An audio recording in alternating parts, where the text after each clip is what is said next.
Good afternoon, and thank you so much for joining me for this WNCT Now digital news update. I'm Emily Severage, live in our digital studio. We start out with developing news out of Raleigh. Governor Roy Cooper is declaring a statewide state of emergency in the wake of widespread flooding from yesterday's deadly storms. At least 7 people are dead and 2 others missing after flooding from the remnants of Tropical Storm Ida emerged with a cold front, dumping inches of rain from Charlotte to the Crystal Coast. 4 of those deaths were in Alexander County after fast-rising waters swept through, causing destruction and trapping people in low-lying areas. Flooding closed more than 430 different roadways. Officials are urging people to avoid any areas closed by high water and to stay off water-covered roads. We're now 10 days past the presidential election, and state and federal officials are saying there's no evidence of voter fraud.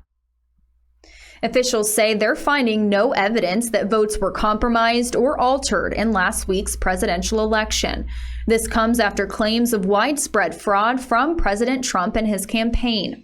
Officials say they have no evidence any voting system was deleted, lost votes, changed votes, or was in any way compromised.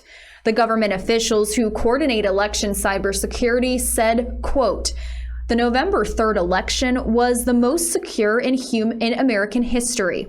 Right now, across the country, election officials are reviewing and double-checking the entire election process prior to finalizing the results." We can expect more rain and higher water levels over the next couple of days. First Alert meteorologist Alex Wassilenko has that weather forecast for us. TGIF and happy Bowtie Friday, everybody. I'm your First Alert meteorologist, Alex Wassilenko, reporting from the First Alert Weather Center in the WNCT studios on this glorious Friday. I say glorious because conditions are finally beginning to improve across eastern North Carolina. It's been a very rocky last 36 to 48 hours with heavy rainfall, and that has resulted in many flood warnings today. And those flood warnings likely will exist not only today, but through the weekend and even next week. So as you drive around eastern North Carolina trying to soak up that late day sunshine or even that dry weather, you're going to want to keep in mind those flooded roadways that will likely still be intact again throughout today, the weekend, and even next week. By the overnight period, the onslaught of drier weather continues as high pressure slides in from our west. As we go dry overnight, it's going to lead to an even drier day Saturday and an even nicer day as well, with lots of sunshine on the way from start to finish during the day Saturday. Temperatures, though, for your first half of the weekend will be a bit below average, topping out in the lower to middle 60s. Do be sure to download that free First Alert weather app so you can track all the weekend happenings weather-wise across eastern North Carolina.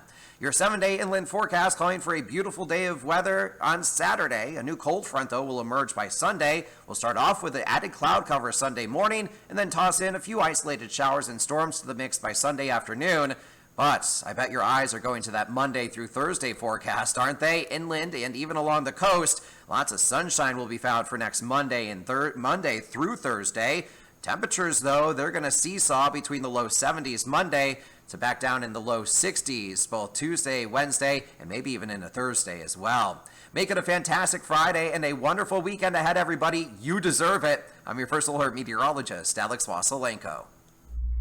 Stay with us, and we'll be right back with some more news after this short break. WNCT 9 on your side has a new feature, the WNCT Podcast Network. Stay up to date on the latest political topics by subscribing to What the Politics, and get your latest sports information by listening in to WNCT 9 on your side Sports Talk. Thanks so much for joining me. If you're just tuning in, I'm Emily Severage, live in our digital studio, providing you with some early afternoon updates.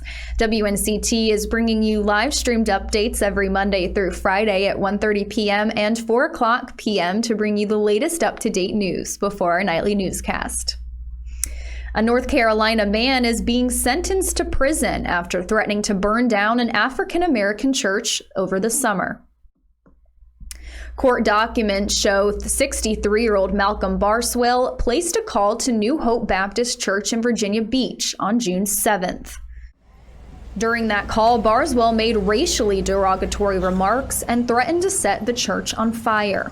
The call came just days after one of the church's leaders took part in a public prayer vigil and peaceful demonstration for George Floyd. Federal authorities arrested Barswell on June 12th, charging him with making a telephonic threat to use fire to kill, injure, or intimidate any individual, or unlawfully to damage or destroy a building. Barswell pleaded guilty on August 5th, and he's being sentenced to 2 years in prison. 2 officers and 4 others were shot at a Gastonia nightclub last night. Amber Roberts from our Charlotte sister station looks at this attack. Police are telling us that 6 people were shot here last night at this establishment in Gastonia. This is a business called Remedies on Union Road. It's a restaurant, bar, and lounge. Of the 6 people shot, 2 were officers who were working off duty. They have been identified as Sergeant E. Nelson and Officer M. Lewis. The other 4 people shot were customers. Officers also told us they have arrested 2 people, Alonzo Lewis Hamilton, who was 30, and Alan Slaughter, who was 29. Both of these suspects are from Charlotte. Of everyone who was shot last night, those 6 individuals, we are told they are expected to be okay. Reporting in Gaston County, I'm Amber Roberts, Fox 46. Well, that wraps up this WNCT Now early afternoon update. I'll be back again at 4 o'clock with another update for you. Thanks so much for watching.